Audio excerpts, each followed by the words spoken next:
Money. Welcome everybody to today's webinar, all about sales processes and how to use them to scale your business. This is a really fun group. I'm super excited about the webinar today, and we're seeing attendees are tripling in. Boom, we're already crossing the 40 people line, and it's going to be a lot more. I think we got way over 1,000, 1,500 or something that subscribe to the webinar today. So here is how this is going to go down. We're going to do a little intro so all of you know who we are and what the context is that we come from when it comes to speaking about sales processes. And then we're going to go into a little bit of a moderated phase. The first 30 minutes or so are going to be moderated by me, asking the best question I can come up with and the most useful questions I can come up with to the panel. And in the last 30 minutes of the webinar, we're going to do Q&A. We're going to answer your questions. So here is the ask for everybody that's participating and attending today. During the webinar, whenever you have a question, please, there's a Q&A button in Zoom. Click that Q&A button and write your question.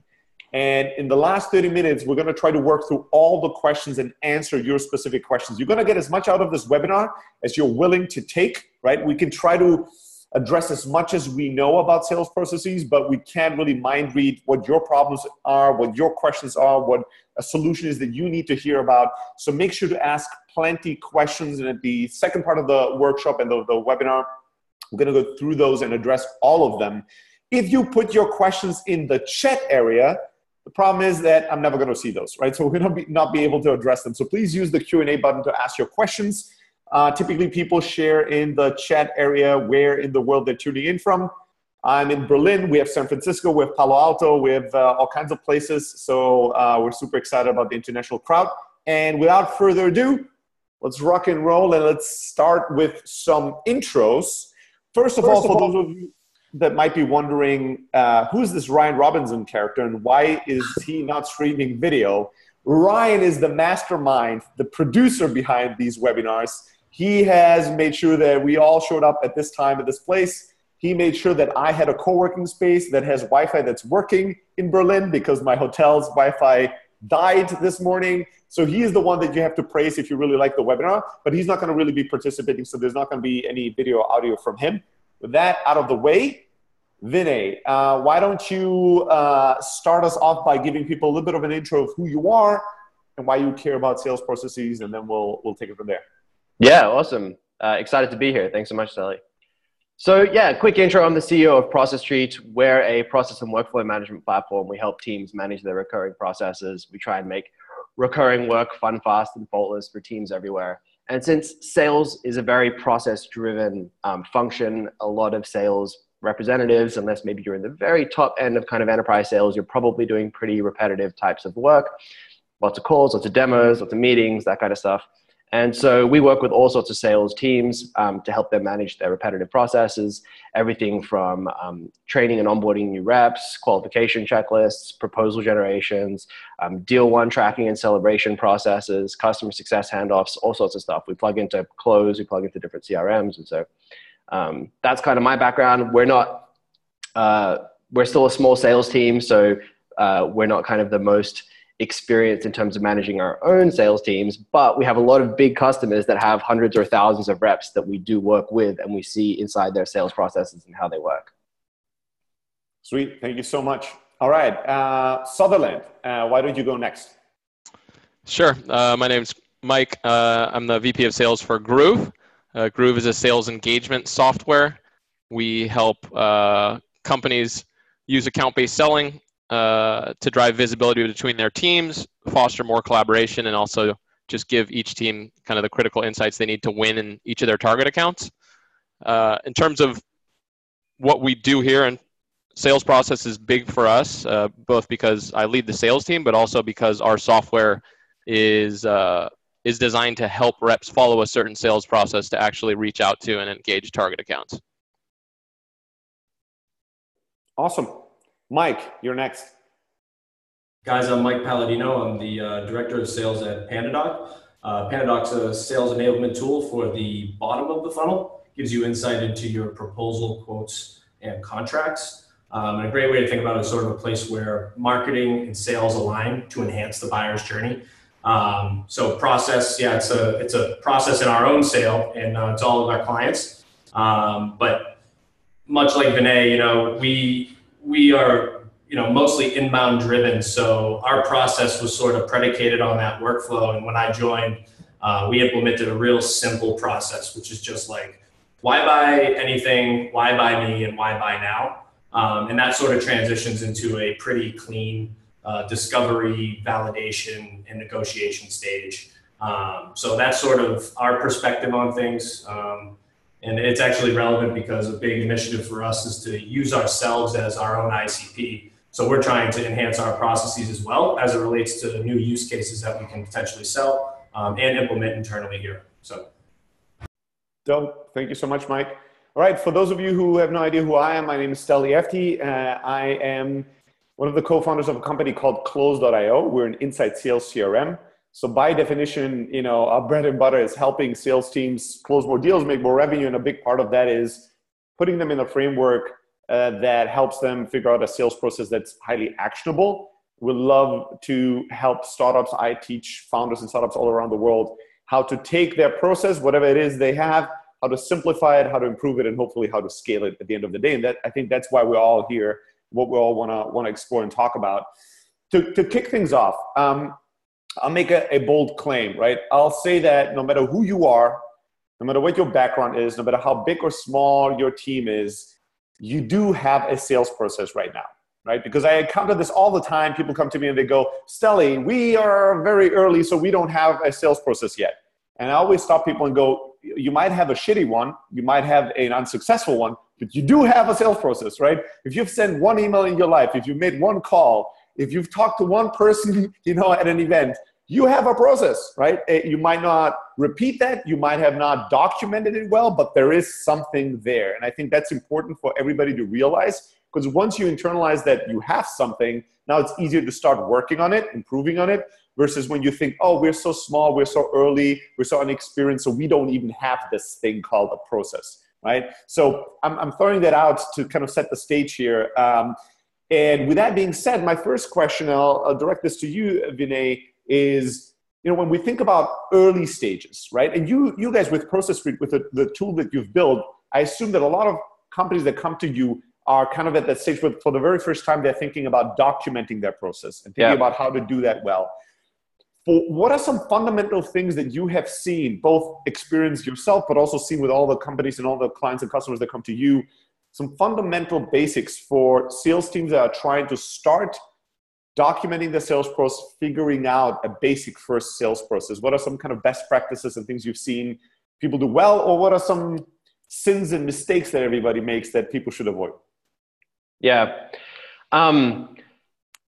There's a number of ways. It's a big question. So there's the two big pieces that I see are, one is around trying to build too much too fast. And two is just building in the wrong direction.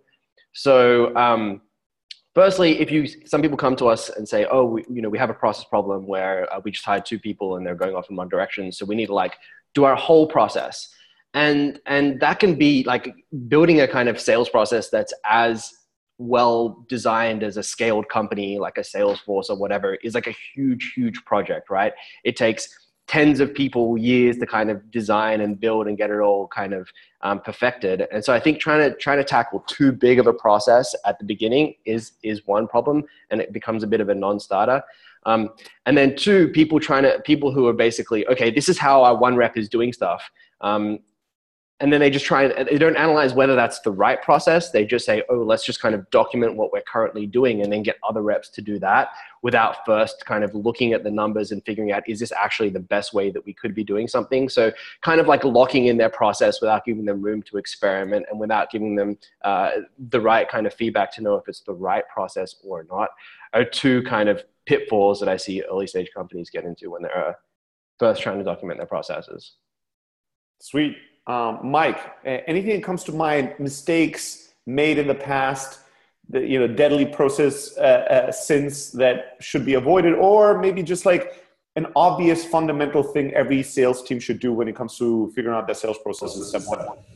Yeah, I think step one is certainly test. And a great way to enhance the content creation as you blaze that new process or blaze that trail towards a new process, is to actually put the onus, or at least put some of the responsibility on the individuals. So you're not necessarily limiting their creative ability, but actually encouraging them to own something their own way, and baking that into the actual process. Sales managers and directors, like maybe you guys can edit that or get it to a place to where you want it to be, but every individual will feel like they at least put their own stamp on the process, and will own it moving forward, especially with new folks. When you start onboarding new reps, your internal team is going to be a great resource for that stuff, and you want to make sure you have buy-in on the process that you're pitching to the sales team. Love that. Sutherland, what comes to mind for you? For me, I think we've iterated our sales process a few times over the last 3 or 4 years. I think the couple things that we've learned are, number one, I think it's important that even when you feel like you do have a perfect sales process, that you don't try to enforce it in every scenario. So for instance, for us, we have inbound leads, but we also do a lot of outbound business. About half of our business is outbound sourced. And so we have a slightly different sales process that we follow when we're reaching out to a customer and they've never heard of us before, versus when a customer has come to us and they clearly know about the space, they know about us. And so we may do the qualification call very different if it's an outbound call versus an inbound call. That's the first learning. I think the second is something that's near and dear to my heart, as someone that's administered Salesforce as well as led sales teams, is try to insert as much of your sales process as is palatable inside of your CRM, meaning make it brain dead easy for a rep to follow the sales process at each step of the sales process as is possible, by making, certain fields that are necessary or required, or inserting little validation rules, not to a point where it becomes cumbersome, but just to a point where it makes it easier for them. Sweet. So Mike, before I ask you the next question, my two cents on this are very simple. My first basic thing that I teach most sales leaders when it comes to figuring out their sales process or documenting that or putting processes in place is start as simple as possible and do as little as possible, but do the things that really matter. Things will grow and become more complicated all on their own. You don't have to work that hard. Like as your sales team grows, as your company grows, documentation, like administration, process, all these things breed more and more and more and grow in complexity. So typically, part of your job is to always take like 2 steps forward and 1 step back, and like add some things and then edit some things, but realizing that you trying to focus on simplicity rather than trying to focus on perfection. A process that covers every little detail, every scenario, everything, no matter what. Like if you try to cover everything, you're covering nothing, because your process is so complicated and so convoluted that nobody understands it, nobody can recite it, nobody can follow it, and people will ignore it and work around it. Trust me, salespeople like me will find ways to work around your process if it's too complicated. The other thing is to think in versions, right? And this goes hand in hand with what I said earlier. I see this all the time when a sales team and a sales leader eventually will decide, we need to document our sales process. We need to define our sales process. And then they do like a big offsite or something, or they do a big like weekend project. There's 100 whiteboards and they try to figure everything out. It's like trying to build the perfect product in the first version versus trying to build an MVP, validate that and iterate and pivot. I think of sales processes just like a product, right? And so think in versions. The most heartbreaking things I've realized, and the mistake I've done in all my companies prior, was documenting things and then never utilizing that documentation or that process. And then a year later, somebody new in the team does the same exercise again, not even aware that there's another document that exists that everybody ignored. And so you're wasting all this energy and all this time doing all this documentation, and it never is utilized in any meaningful way. Do it simpler, do it quicker, just spend an hour, do it on a napkin, right? Take a screenshot and make sure that maybe every 2 weeks, maybe every month, the team sits down and you try to make a version 2. You try to make adjustments and improvements. and build on it, but you also make sure that it's actually utilized and useful. I think that those two things are kind of my pet peeves, or my kind of general piece of advice that I give, or mistakes that I see sales teams make. I want to talk a little bit about sales process frameworks, right? Not getting too complicated, but just giving people a few ideas of what's even out there. When we talk about a sales process, what does that even entail? What does it even mean, right? And Mike, I want to ask you, because I love what you brought up with the why even buy something, why buy now, why buy from us. I think those were the three things. I might have butchered this a little bit, but I thought that was a really beautiful, kind of nice little framework. I'd wanted to double click on that and have you expand a little bit about that framework, on how that plays a role into the way that you guys set up your sales process. Certainly, yeah. So it definitely depends on your own lead flow. Like we built that based on inbound. So, the stages would be an MQL comes in, and that would be like the prospecting phase, right? So we're wondering there, we're trying to answer the question, why are you in the market? Like, why are you trying to buy anything? So this is all about pain and trying to understand, how we could align on a mutually beneficial solution to their problem. So we're really trying to sort of do the triage portion, understand their pain. And then in the second phase, where we're doing, validation, that's why buy anything, right? And that's like, or, why buy anything? And that's going to be validating the pains and proving that your prescription is actually, going to get them healthy, let's say. And once you have buy-in on that, it's going to be, why buy now? So this is like, what's the compelling reason to buy me in this moment? And very simply, that's just because the pain of your current process outweighs the cost of the solution. And a number of different things can drive that, of course, whether that's internal changes, even government changes. We're talking about GDPR a whole lot now, I'm sure everybody on this call. These are types of indicators that we can't control that do drive a compelling reason to buy. But there's other ones which are, ROI or our application for upside maybe in the future for client scaling, et cetera. And that's where you get more into like the detailed controlling the sale, identifying that pain, taking them through those gateways, and then delivering on something that you guys agree upon pretty early on in that discovery phase.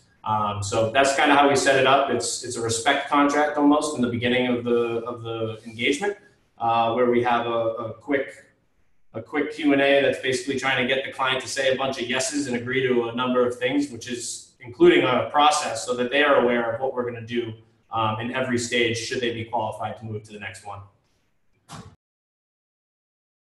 Sweet. Thank you so much for that. I'm wondering, I'm a little curious, and I think that the audience can benefit from this tremendously. Sutherland, how would you describe kind of your sales process right now in your team? And what about it, especially if there's something about it that works really well, or something you guys have implemented and seen some success with? This is just strictly for AEs that we're describing, Stelly? Could be AEs, could be SDRs, totally up to you. I think the audience that we have is pretty diverse, from people that just do outbound to people that do inbound to people that do a little bit of both. Yeah. For us, out of the two, I would say the more set sales process is our AEs. So for us, I guess there's a couple things to mention, right? Like in terms of our sales stages in the process, I would say it's fairly straightforward and similar to many other SaaS vendors out there. It's a qualification to demo to sometimes an intermediary call, and then into a trial phase where we'll go through some end user testing and then move into objection handling, negotiation, pricing, these sorts of things. In terms of the actual sales process that we've implemented at Groove to be as successful as we can in those stages, it is I was going to say a spin off of spin selling. So I was kind of raised on spin selling in my early years as a sales rep. I feel like it's highly effective for a lot of scenarios, because it puts the customer first and it enforces that the reps learn as much as possible about them and make the calls about them, both from the qualification call to the demo to the trial. And so we have modified that slightly and really focused on spin more on the S, the situation. Because for us, again, we do sales automation, sales engagement software. We compete with Outreach and SalesLoft, which I'm sure everyone is familiar with on the call. If you look at those three vendors, right, it's fairly similar. People are running sequences, cadences, we call them flows, doing outreach into prospective customers.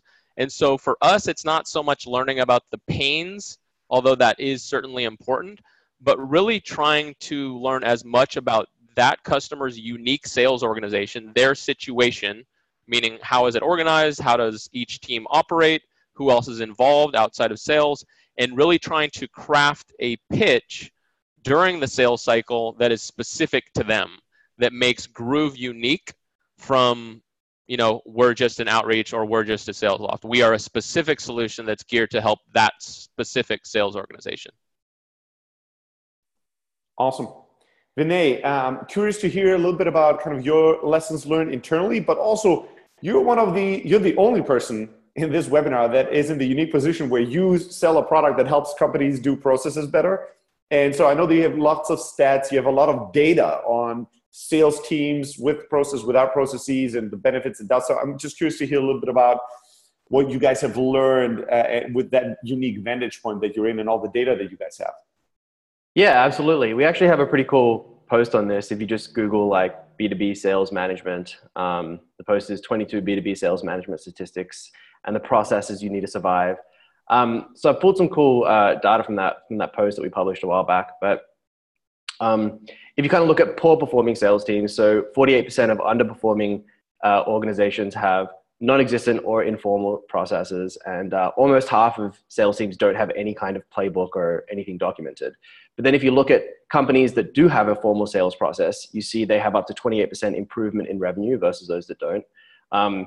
50% of high-performing sales organizations have sales processes that are like closely monitored, strictly enforced, and or automated. So not only are they documented, but there's like management and automation layers on top of that are enforcing those processes and making sure they're followed. And so compared to 28% of underperforming teams that don't have that kind of enforcement layers or automation layers on top of their kind of documented processes. So kind of generally, we see that sales teams that basically do have structured processes perform a lot better. But then there's also some kind of interesting stats around, like sales processes can become a big thing. Like right now, we just had two examples of basically the sales funnel, right? Okay, how do we qualify? How do we close? But sales processes can actually involve a lot more things, right? So you have the CRM, and how's the CRM configured? You have all your automation tools that are involved with that. You have all your onboarding flows and your training. What's your kind of management cadence, like to actually train and continually improve the team? You have like the onboarding of new reps and like speed to onboarding, and all of those things are actually, all the content, all the sales enablement content that's kind of created, all of that is actually part of your process as well. So I think that it's definitely important to, have a good funnel and have a structured kind of sales funnel, but also looking at all the surrounding things that can kind of improve the performance of that funnel are all part of the process as well. And so we've seen companies that leverage all of that stuff to have much more efficient processes than people that just kind of document just a process, stick it on the wall and say, hey, let's just follow this, without looking at tools and other things that can improve that content, right? Yeah, I love that. Thank you so much for that. So I'm seeing already a bunch of really killer questions. Sometimes you get very kind of very broad, high-level questions, but you guys are killing it in the Q&A section. You're going really deep, very specific, which is going to be really awesome. So we're going to get into the Q&A section really, really soon. If you've not yet had a chance to do that, click the Q&A button. If you have a question, put it in there, and we'll make sure to address it. All right, before we get to the Q&A fun with the audience here, one obvious problem, question, obstacle that many people will have or have had if they've ever tried to make a sales team follow a process, which is salespeople, right? Not necessarily, mostly, this is very broad overgeneralization, but usually not the type of people that love documentation, not necessarily the type of people that like following orders too strictly. So a lot of times, once the sales process was identified, once something was agreed on, the follow-up and follow-through of having the entire team follow that process is where these things start to break. And once they break, a few times, the teams expect them to break even before, in anticipation. As you're describing, this is the thing we're changing in our process. The sales team internally is thinking, well, let's wait a week or two and see if this really is going to happen. So I'm really curious to hear you guys' experience on how to deal with this. Like, again, best practices. How do we encourage our teams and our salespeople to use the sales process, to use it as an empowerment to their performance versus fighting it, resisting it, trying to find shortcuts or way around it, and ultimately breaking the process that way? This is actually an open question. I'll see who wants to go first, but I want to hear from all of you. Who has like a good story to share or something? There you go. Vinay, you go first. Yeah, I'll go. The way that the easiest way to explain this, or the easiest way that I've seen that works, is basically making the new process easier and better than the old one. So like, whatever they had to do before, if you can say, okay, before you had to go and say, make this sales presentation and do this and this and that, and make sure you follow this format and structure and include these points, and then do it in PowerPoint and do that. But if you can plug in like a PandaDoc or a process tree, and you can kind of say, okay, so the new sales process is you click this button, you type in one thing, and instead of going and spending 2 hours making that presentation, it now takes you like 8 seconds to do, and it's one button and everything's plugged in. Like, you don't have to tell them, hey, do this instead of doing it the old way ever more than once, because like they know immediately the new process that you've set up like saves them heaps of time, makes things better, it's more accurate. And so they will want to use that process because you've built it in a way that actually makes them more efficient. And actually we have some interesting stats on that as well, where like reps only spend 32% of their time selling versus doing administrative tasks. So as much of those administrative tasks that you can do, and I mean, your CRM does a great job at like minimizing the number of administrative tasks reps have to do. And all the products like of all that are on this webinar do that in some capacity. And if you can basically reduce the amount of admin that a rep has to do to complete that same process, they're much more likely to adopt it and much more likely to keep using it than if you basically give them additional administrative work to do to complete that process, right? That's me. No, it's me. Sweet. So who wants to go next? Mike or Sutherland? Mike, you go next. Yeah, I can hop on. I think that Vinay made some very poignant points, and I think also relates back to what Mike Sutherland said about trying to keep as much in CRM as possible, you know, to simplify things. So yeah, it's about gaining buy-in and really understanding and pitching to the team that this is going to enable you to make more money. I mean, that's the best way to do it. Sales folks are money motivated. So that's part of what it's like. This is going to enable you to make more money. So you should probably do this. We're obviously open for feedback on enhancing this process, but let's give it a twirl and see what might happen. The other piece is, you know, you can handle this in hiring to a certain degree as well. It's like, if you hire a flexible salesperson who's interested in creativity or new things and money motivated, it's going to make your life a lot easier when you make changes and you need to gain buy-in and change processes or pivot. And then the other piece is we're all competitive people as well. So this is, you know, dependent on the individual, but, you know, publicly posting data or publicly showing success criteria and where people stand versus revenue goals or any other OKRs is another great way to push accountability and inspire folks to actually try something new, as opposed to the rigidity of, you know, oh, I got my own process, it's working, why are you messing with it? Yeah, and I'll jump in. So a lot of great points have already been made, you know, enforcing it inside of Salesforce. The other one that I was going to mention that Mike already mentioned as well was just highlighting wins. Highlighting wins for the team and for the organization when folks are following the sales process, because if people see wins early and often, they will question the process less. A couple additional points that I can make that may be helpful is number one in the design phase, and then number two in the implementation phase. So in the design phase, when you are creating the sales process, make sure that you are involving multiple stakeholders in that sales process. Do not operate in a silo, in a vacuum, and build something without consulting the sales reps, without consulting the sales leader. I'm thinking specifically of maybe a sales ops driven sales process, someone coming out of an MBA program and thinks that they know how to, you know, build the right sales process, and they haven't ever held a bag. And so I think it goes the opposite direction as well, though. I certainly don't want to, you know, blame sales ops, because if you're a sales leader and you're building something without consulting the person who's implementing it in the CRM, in this case, sales ops, it's going to be equally bad. So it's got to be a team decision. And as we've all said, you've got to iterate on it. The final point I'll make is in terms of implementation, day one, as well as like month 3, month 6, is just try to enforce it everywhere. Not only the CRM, but in your weekly one-on-ones with your reps, in your AE team meetings.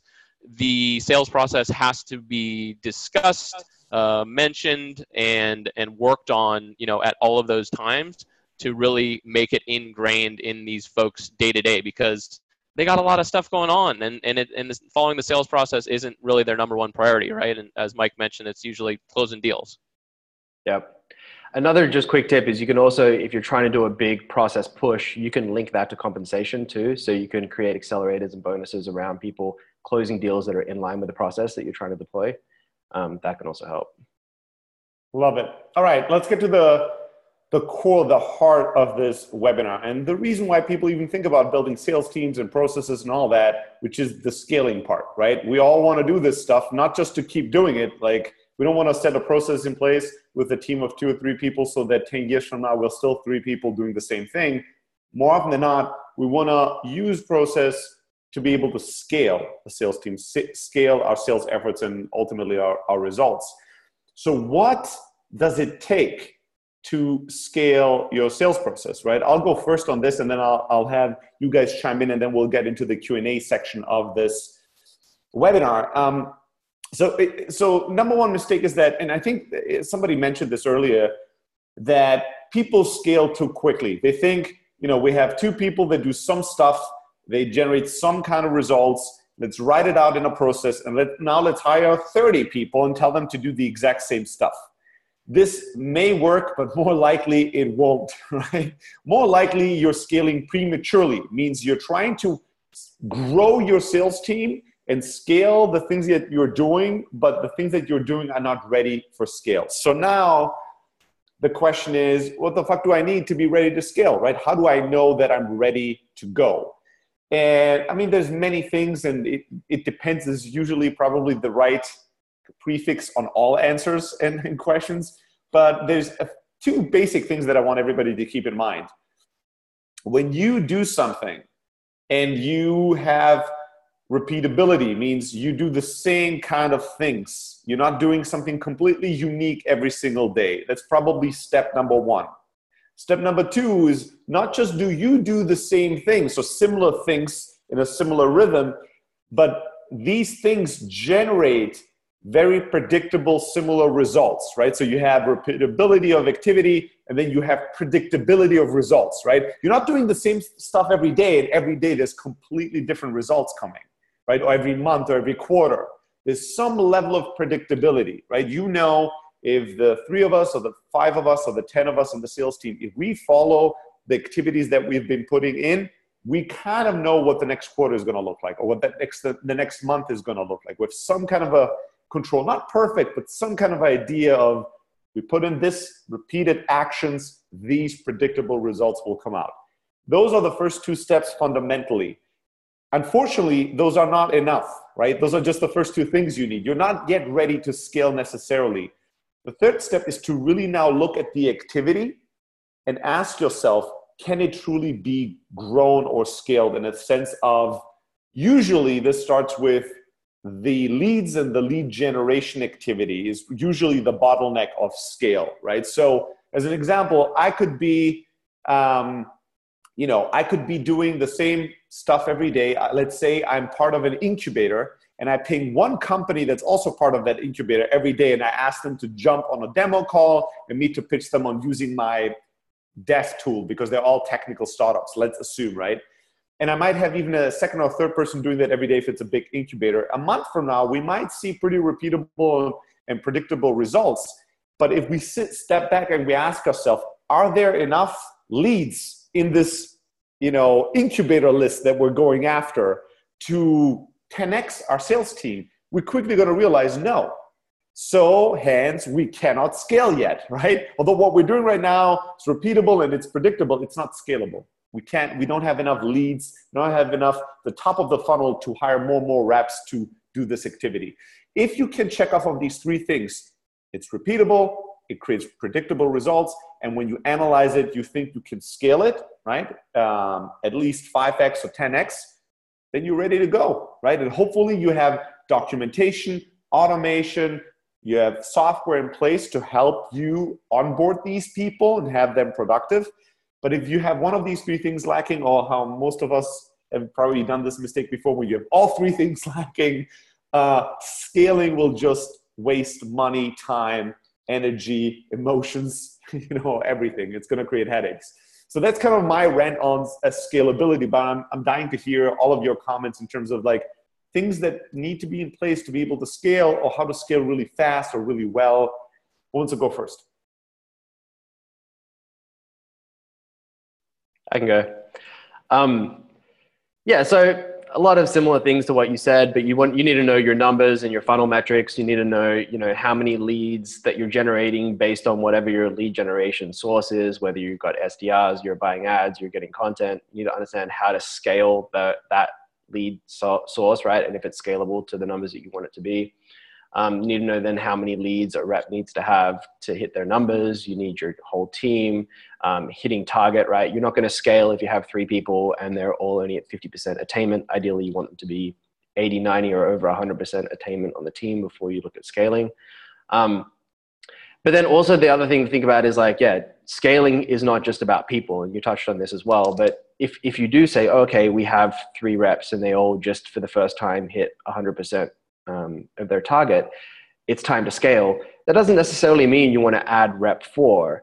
Maybe you could deploy some other type of process or technology to improve your sales efficiency and actually increase the target of those reps and get all 3 of those reps actually producing more next quarter. So you actually grow by 30% or whatever next quarter, but you do that without adding more people. And I think that you should think of that first before you think about adding more people. And then when you feel you've tapped out like your sales efficiency options and everybody's hitting target, then you can start looking at scaling through people. So kind of just make sure your fundamentals are strong before you scale. Sweet. Sutherland, I think you're still on mute, but you can go next. Yeah, I was. Thanks. Yeah. So no, I actually don't have a ton to add. I think everything that both you've said and Vinay said has been valuable. I think for us, when we think about scaling, we think about the 3 things that have already been mentioned. Number 1, be deliberate. Even if you have, a new funding round and they need you to grow 10x, it's not going to happen overnight. And, they're probably not going to be happy with the growth trajectory that you're on, whether you're on track or you're behind or you're ahead. And they're always going to be pushing you. So you need to do it at your own pace and be as deliberate as possible. The second that's equally important is measure. As you hire, as you grow, as you introduce new products, as you have new wins, new losses, always measure why these things are happening and how they can be improved or how they can be built upon moving forward. And then the final thing is just iterate. Always be flexible, always be malleable. And so if there are changes that need to be made, be open to making those changes and listen to the folks that are kind of within your trusted circle in order to make the right changes at the right time. Sweet. All right, let's jump into the Q&A section here. The questions are piling up, and we're going to have to be super efficient to answer as many as possible. All right, so first question, Vinay, I'm going to throw this in your direction, is how can you analyze the current sales process to find the leaks in it? Like, how do we know where the problems are in our current process? What's the simplest way to do that? Look at your data. That would depend, I guess, on if you want to get tactical about exactly what systems you're using. But in general, you want to look at analyze your sales funnel, look at where the drop-offs are, look for the point where you have the lowest conversion rate. So are you only converting 10% of your qualified ops into deals, or are you only converting 10% of your leads into qualified ops? And probably that lowest number, that lowest conversion rate through that funnel is your weakest spot that you want to look at. But that's going to be very product by product, business by business kind of situation. Yeah, just look at the numbers. And if you don't know what the numbers are, guess it, right? And if you can run an experiment, right? There you go. All right. So I have actually a double click. I need you again, Vinay. I just assume you're going to be the best to answer this. Can you define the difference between processes, procedures, and tasks? Should these be managed together or separately or in parallel? Yeah. So procedure is kind of like your higher level playbook, or just like your entire kind of sales process. This is kind of how we go from the beginning of a lead to, when a lead's a customer, or whatever you define within that procedure. The process is going to be like detailed kind of steps within that. This is how we qualify a lead. This is how we create a presentation. This is how we send a proposal. This is how we run a demo. Those are kind of like your detailed processes, and tasks are not really process oriented, in that you probably wouldn't like document tasks in part of your playbook, but that would be something like follow up with this customer, right? That would kind of be a task, and those would be one-off based on individual deals or circumstances that you're working on. Sweet. Mike and Sutherland, are both of your sales teams doing outbound, or is one of you only doing outbound? What's the outbound level? Because we have a question about outbound processes. Yeah, we do about, like I said, about 50% outbound. So here's the question then. What are the best process tips you can offer specifically for outbound sales teams in the very early stage, right? When it comes to like prospecting, cold calling, cold emailing, that type of stuff. Sure.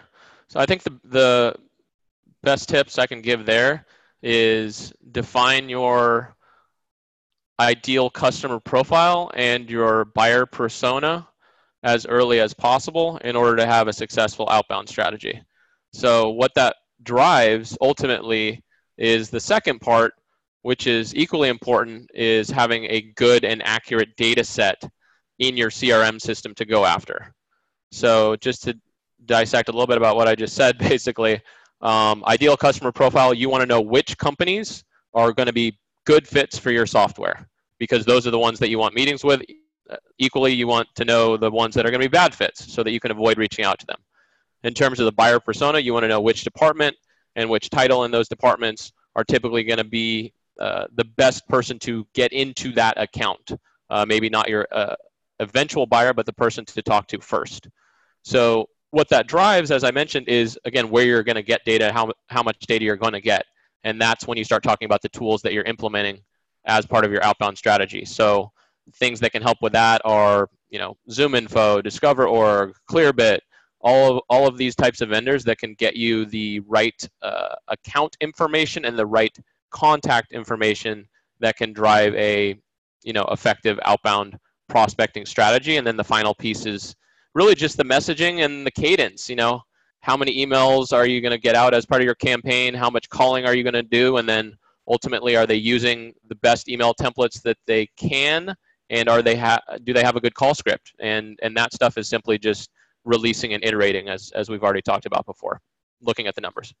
So before I get to Mike, Sutherland, I actually have a follow-up, a one-sentence pitch question for you. So Fiona asks, Fiona is our favorite webinar participant so far. I can, at least for Vinay, Mike, and me, I'll clarify why.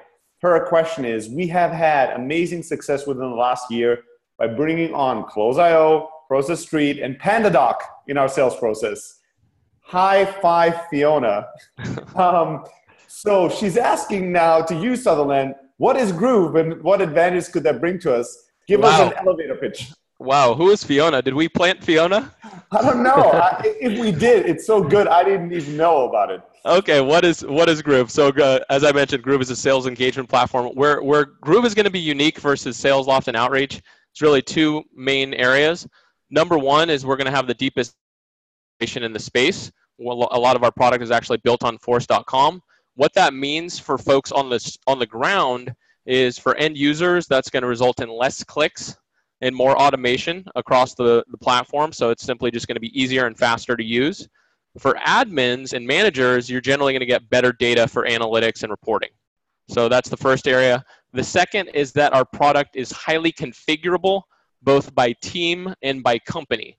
So it's not a one-size-fits-all solution by any means. I talked about sales organization earlier, and how we do a lot of discovery on exactly how each sales organization is set up before we sell to them. And that is because our product can really be flexible for each organization and basically build into their sales process rather than the other way around. So those are the two areas, where we'll be a little bit unique. Awesome. All right, Mike. Pablo is asking, what is your opinion when it comes to AI, chatbots, machine learning for sales processes? Is there any good case study? Is there any good example of a company really using chatbots, AI, or any kind of machine learning to enhance their sales process? You know of anything? Yeah, certainly. We're engaged with Drift at the time. I don't know if anyone's familiar with that, but Drift, it actually does a number of different things. I guess the best way to kind of pigeonhole it would be a marketing automation platform. But they do have a chatbot built in that's predictive based on sort of the journey that lead might have taken through any of your digital content to automate outreach until a human being is really involved, or before a human being really should get involved. And that can mean a number of different things, whether it's a qualified lead or maybe somebody in the wrong place, et cetera. But anything that you can do to speed up traffic on your website to a trial or to a demo, whatever your compelling indicator is for a first outreach.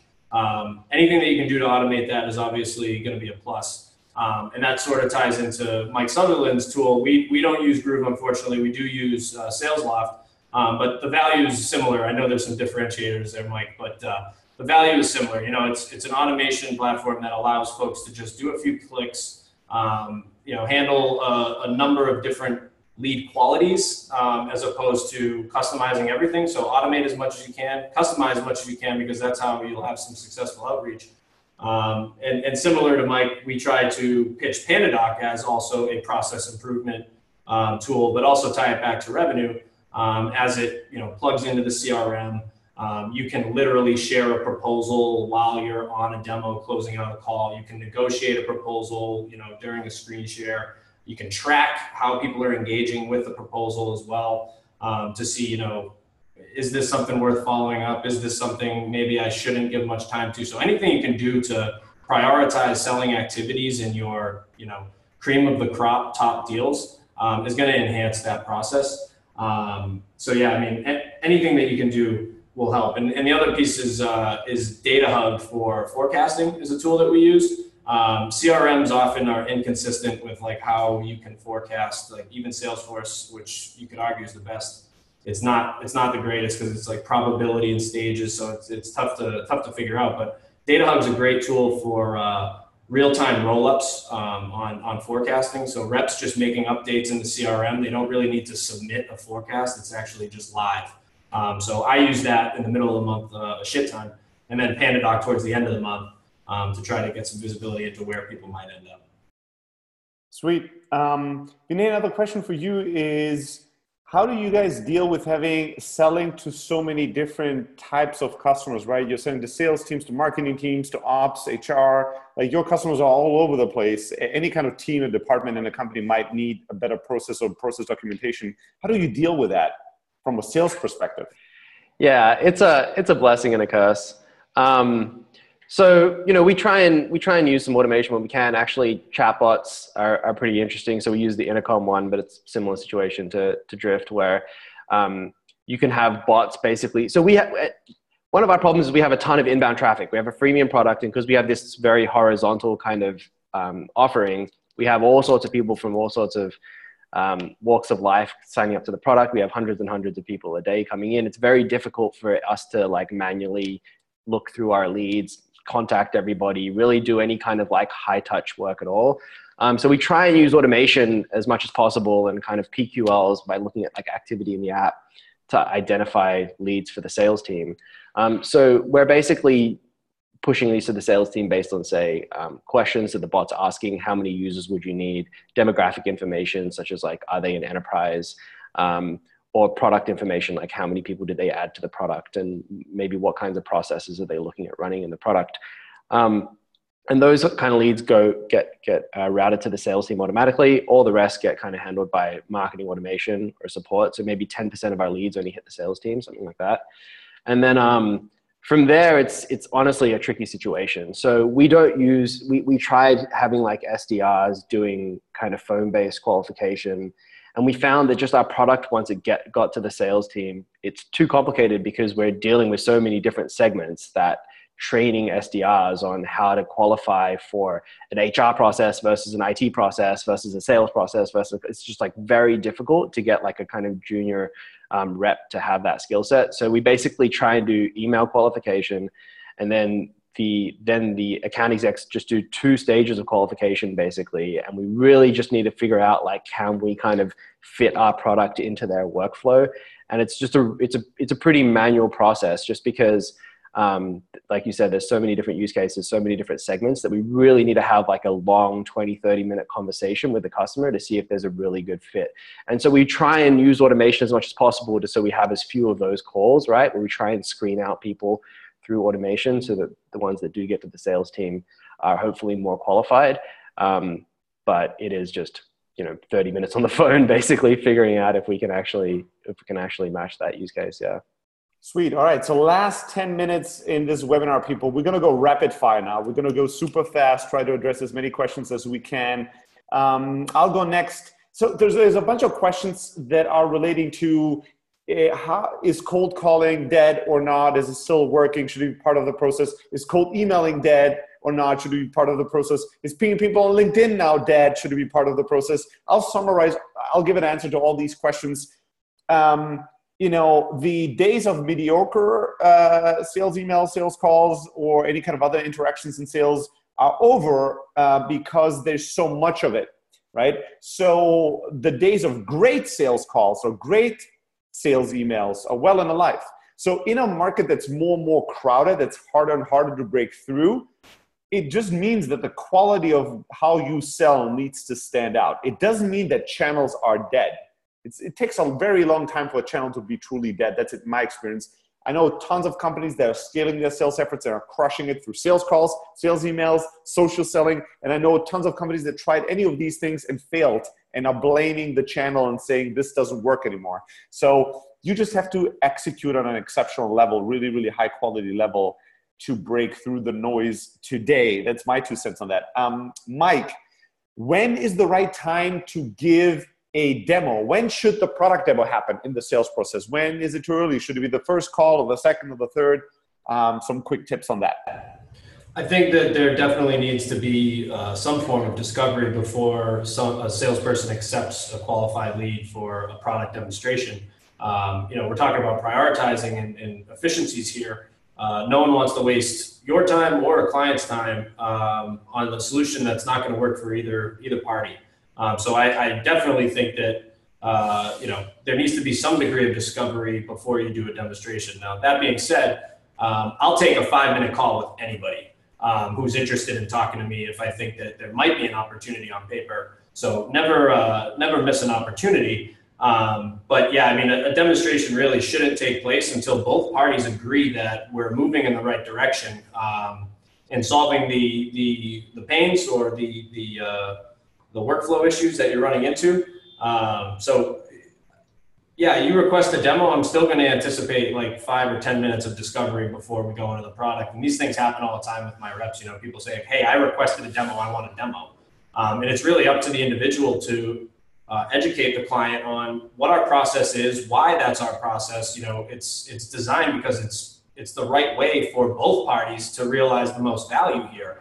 So we will be pretty firm and say, no, I'm not showing you anything. Like I need to know what I'm showing you and why it's important to you. Otherwise, you can just look at the website for our features. Like what's the point of having a conversation if I'm just showing and doing no telling? It needs to be a conversation. And if that conversation hasn't taken place or it doesn't seem like it's valuable from a back and forth standpoint, then I say unqualify that until further notice. Sweet. Sutherland, how do you deal, or how should sales teams deal with seasonality, right? Timothy is saying December and summer leads go down. How to deal with that? Any kind of best practice or thoughts? No, I wish I had something to tell you there because we'd be implementing it already, but it's really just, I think goes back to what you already said, Stella, is just trying to be your best every day and just try to find the best accounts and the best contacts at those accounts and personalize your emails in the best way possible and be as ready to jump on the phone when a customer answers a cold call. And it doesn't matter what season it is, you just got to catch the people that are in the office and available. There's not a whole lot you can do other than just try to execute as good as you can with the folks that are in the office. If you know it's a low season, then that's a good time to work on your processes. That's a great point. Yeah, the other piece too is if you can identify seasonality. We've had a slump in April historically for the last 3 years. This past April we made it, we did well, but we planned for it. So seasonality is definitely something to prove, something difficult to prove, especially if we don't have any like marketing attribution in place, which is also challenging. But we planned for it kind of, and we relied on expansion efforts in our low seasons as opposed to new business. So anything you can do to prepare for it too, or use your time wisely, like Vinay said, I think is worthwhile. Sweet. Daniela asked, like, is cold calling the best way to reach out first, or is it email or something else? My answer there, and this goes for everybody, it really depends. It depends on your buyer, right? What are the channels that the person that is supposed to buy is active in, right? There is no channel that is dead. I remember a startup that had tremendous success with the campaign sending faxes through a fax machine to doctors, right? I was not aware that people still had fax machines. These things still existed, but a lot of doctor practices and hospitals still use these things pretty heavily. So they had some tremendous success with it. Go figure. I know teams that have tremendous success with SMS outreach. Again, a channel I would not use intuitively to try to do outbound and doesn't work in all areas. God forbid. I'm not telling you send faxes and send SMSs. I'm just saying any channel could work. It depends on who you're trying to sell to. You should try different channels and see what happens. You should talk to your customers and hear what they think. And you should look at your competitors and discover how they are successfully selling. And those things should inform what channel you prioritize over what other channel. All right. With that out of the way, Vinay, like inbound, outbound, should we try to build an inbound sales process and an outbound sales process in one step? Should it always be one before the other or one after the other? Like, how do teams deal with the difference between the inbound and the outbound process? Yeah, I mean, different teams look at outbound as like some companies put SDRs and outbound into marketing, right? And some put them into sales. I kind of like to lump all that type of stuff into lead gen, which I generally think of as marketing versus as sales. And I think that from a channel perspective, if you're looking at like what's your best channel for leads, the general rule is find one channel, master it, and then move on to the next channel, right? Don't try and whenever you're looking at whether you're doing outbound, inbound, paid ads, content, whatever you're doing, radio, like master one channel first and then move on to the next one, because like it's like through compounded learning and process iteration that you actually get efficiency on that channel. And so if you're basically say, okay, I have 1 week a month that I can spend to optimize our channel's processes, you can either spend 1 week optimizing that one process every week for a year, every month for a year, right? And then you kind of have 12 iterations on one process. Or you could spend half a week on 2 different channels and then iterate those 2 channels, whatever your resource kind of constraint is.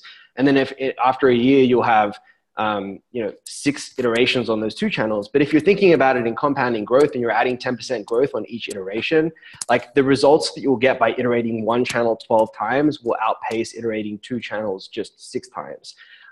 So you'll actually get a higher return by really mastering one channel. And it's only when you start to see, okay, investing in this channel, now I'm getting like depreciating returns on those iterations. So now I'm no longer getting 10% gains. I'm only getting 3% gains on each week that I'm spending. Maybe now it's time to start looking at opening up a new channel because we've kind of really gone deep on that channel and we're getting really good results on that channel. So I would, no matter what kind of you're looking at, if you're trying to start a startup, I'd be focused on trying to find your highest priority, because if you have, okay, there's 6 channels and they all might be profitable and they all might work, they're not going to be equal, right? One's going to have like an LTV to CAC of 8, one's going to have 6, one's going to have 3, and one's going to have 2. They're all going to be profitable and they all will work.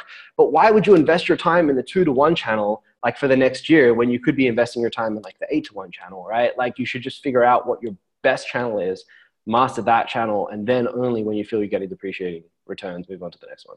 One other, Awesome. just to play devil's advocate there, just the nice thing with Outbound is you can be who you want to be as a vendor, meaning you can kind of craft and try different stories and positioning when you're going outbound to new buyers, whereas inbound, you kind of need to play to what the customer has already read on your website. So I would just argue and mention that I think it is important, even in the early stages of a startup, to do outbound alongside your inbound so that you can learn on both channels. Yeah, I mean, I think you can do completely outbound, right? You don't have to do any inbound at all. I think it's just figuring out what's going to be the fastest way for you to grow. Yeah, it's interesting the learnings you'll get from doing outbound. Yeah. So we got a ton of questions that were very specific to Closer and Process Street, PandaDoc and Process Street, the three of us and all that stuff. And people wanted to know, Tyler, you're one of the people that I saw that are like, hey, can you tell me exactly how to set up my process in Closer in conjunction with Process Street and some other tools? We didn't want to make this too tool specific, but we have noted your questions. They're not lost, although we didn't address it for everybody. We'll reach out to you and make sure that we give you the help and we set you up with a process if you use any of our tools and needed specific training or help in setting up processes for you. With that being said, that's it. This was a killer webinar. Time is definitely too short to touch on everything there is to touch on process, but I think we covered a lot from the beginning to the middle to the end. Thank you so much, everybody. Mike Sutherland, Mike Palladino, Vinay, all of you for investing your time, sharing your knowledge. Thanks, everybody, for participating, asking questions, and giving us your attention and your energy. Wish everybody the best of luck in setting up a repeatable and predictable and hopefully eventually a highly scalable sales process and sales model. Let's go and get them, everybody. Have a beautiful day. Bye-bye. Oh, and by the way, we've recorded this whole thing, so don't panic. You're going to be able to watch it. If you have colleagues, other people on your team that need to know some of the things we talked about, you get the recording. So look out for that in your inbox. Until then, bye-bye from everybody. Thanks, everyone. Yes, thank you.